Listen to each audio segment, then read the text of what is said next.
Yo, yo. How do narcissists create more narcissists? That's what we're going to talk about in this video briefly. Something I've been thinking about, and I think I got it. Nothing's all, but I think I can help frame this in a way that's positive, like I tend to try and do. And again, it's like not rocket science, and I think it's like a lot of my videos, like it's obviously a lot of projection, a lot of things I keep bringing up are, things like, if you're watching this video, you're doing the work, and I'm sorry because it's not a problem until it's a problem, right? Unfortunately, most people who watch my videos are seeking help or trying to figure out what happened, or the confusion state, or we're gaslit and or they're healing. It's some stage of the awareness and the healing stage, right? I say that prefacing again, it's easy to say, it's easier said than done, of course, right? So that's the preface. Let's say they're implicit in all my videos, but especially this one, because it's like, duh, if I just don't take the bait, then I won't blah blah blah. But that's like this. I mean, that's the point of this video: is how are narcissists created? And it's something that's been coming up in my mind a lot lately, as I've been around more family recently, and chosen family.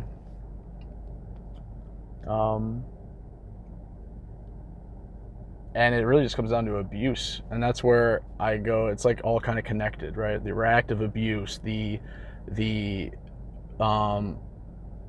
fact that narcissists know what they're doing. It's very subconscious, but they know what they're doing. That's why so rarely do they want to get help or want anyone else to get help.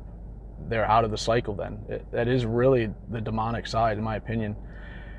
And having said that, that's what I believe ultimately creates more narcissists. As I'm kind of doing my healing work, and I, have been doing years now, pretty much my whole life, but these last few years especially, every day mainly, to just kind of reaffirm and to try and just like create a base of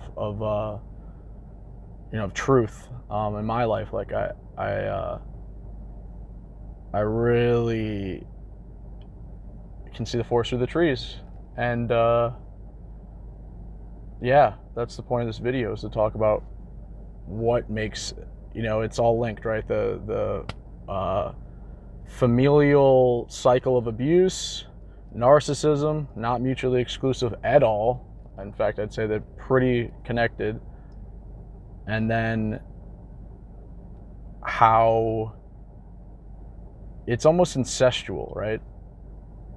If let's say you have two narcissistic parents, their parents didn't obviously meet their needs, so they're not going to meet your needs. And that's the dark side, and this is where every family's different, but I would argue this is like the really slippery slope of excusing, and this is how abuse works, right? Is, oh, they had a bad childhood, oh, they had this, that. There's no excuse. And that's what I always say, like, the healthiest way to look at someone's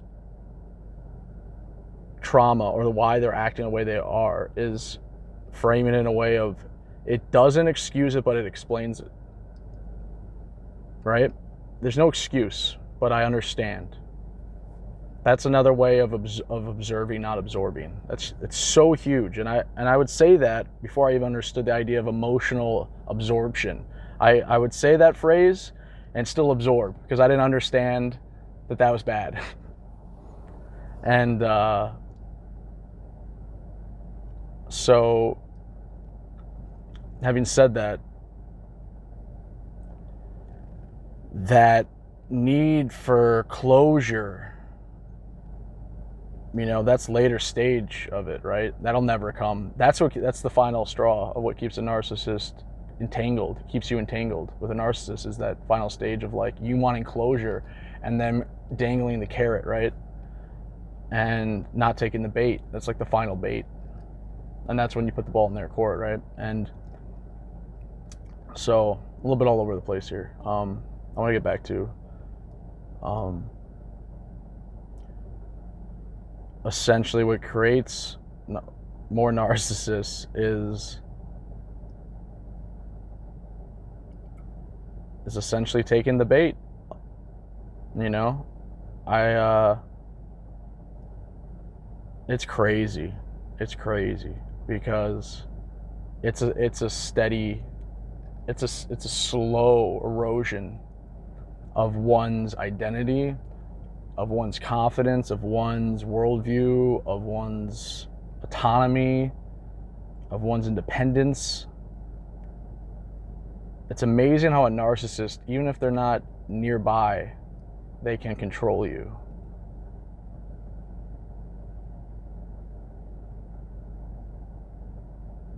And especially someone like a parent. That's what's really sick, is it's one of the hardest things ever to acknowledge that your own parents are using you. And that's really what it is. There's no minimizing that. That's what they're doing. If it's full-blown NPD or worse, they don't have the tools. They are using their own children as supply, and they're justified in it, depending on how bad they are. But to the degree of keeping you small and lesser than them. That's really pretty sick. And so there you go. You got more narcissists, because that individual, of course, is going to have very, unfortunately, very unhealthy attachment styles. Especially if you have two narcissistic parents. So it's very understandable, why people become narcissists. It's probably one of the hardest things to break, and that's what's so crazy, is that I'm seeing it now in my family. Is like, it's so deep, right? Like that, who knows how long it could have. It's gonna be really interesting. I think about it now that everyone's online and stuff. Like, think about 50 years from now, if let's say I had kids and I'm 90, my grandkids or kids or whatever are going to be able to watch YouTube videos of me and like kind of dissect the whole, like, oh, like this is like I like, they're going to dissect the psychology of the person. Like, that's their genetics that they can see in real time, like, because everyone's online or whatever, to the degree that we're all online. That might be that's going to be like a cool, it's really interesting psychologically where we're headed, because the awareness. And I'd always, like, when my grandma was going, I wanted her to write down everything she knew about her family, and I kind of got little things out with my dad's side of the family. Like, I realize now it's like, it's selfish reasons. I want to know what did this to you, because then it's the only way to fix it, because I want to know what your parents were like, because it goes back forever. And I don't think narcissists want that to change. It's almost like a weird, like,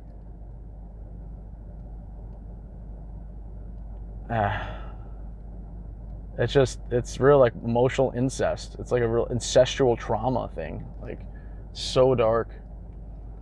But I feel hopeful about that, like, to that point. Like, millennials are like the first generation. We're like, just had breakfast with a friend talking about how we're not having kids and why, and it's so understandable. And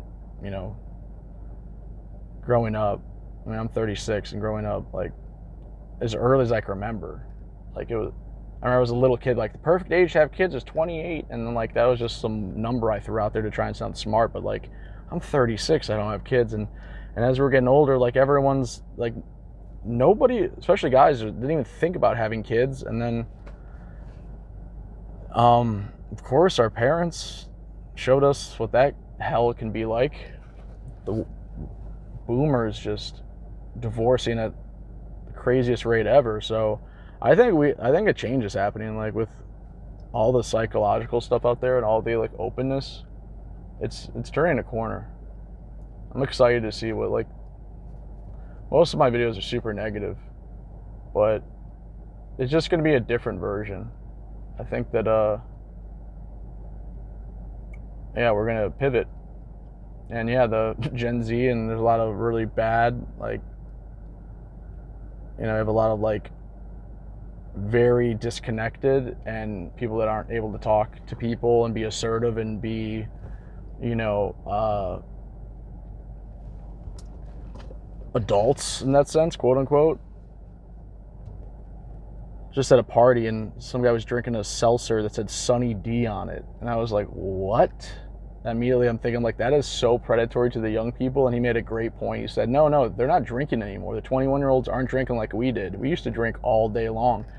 And I'm like, oh yeah, this is marketing to, it's like 12-year-olds are the new 21-year-olds, i.e. they're getting them young, like, but young is 21 because 21 is still like, nowadays, in certain ways, the youth are like emotionally stifled in certain ways. So it's like, I won't even go there. Just for the sake of argument, just in drinking, they're like behind, quote unquote. I just thought that was interesting. I was like, oh yeah, that's they're trying to get the young kids to drink. Sunny D has a goddamn seltzer. That's crazy to me. It was Sunny Delight when I was a kid, and we called it Sunny D to be cool. Now they call it Sunny D in the OJ, and then they make the booze called Sunny D. It's even more cool now. It's got booze in it. But yeah, it's not even a cool thing to drink anymore. It's just funny. I went on a huge tangent there. But yeah, narcissism, blah, blah, blah, blah, blah. This is the end of the video. Thanks for tuning in. I just kind of want to just try out this new frickin', put the phone back up here. It's a little bit closer. Looks good, right? Yeah. All right, well, narcissism. Let me know if you guys are still watching the video. What do you know, I tend to go more with genetic, like, I don't know, it's both, totally. I mean, I guess I just made the argument for environmental, but it's totally both. And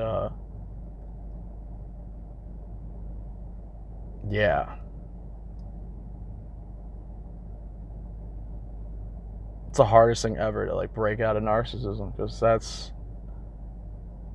it has to be done. I almost think it's like unconsensual healing is like traumatic. Like, no one has the right to change anybody.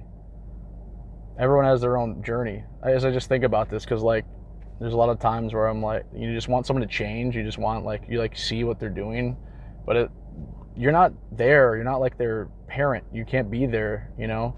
We can't reset life. Like, that has to be done on their terms if they want to do it, because it's so difficult. Like, there's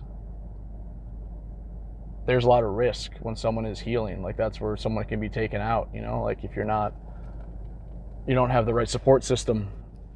If you don't have the right support system, you have there's a very great chance of like, because it's that painful to look at yourself, you know? When you have no basis, no structure, no safety net. You need a safety net for people that are doing the trauma work, if you will. I know everything. I'm so smart. No, I don't know. I have no idea. I don't know shit. I'm just talking. But yeah, just want to try out this camera and talk to this camera and blah blah blah. But yeah, I'm gonna go drive around, and we'll talk to you guys later. And love you. Bye bye.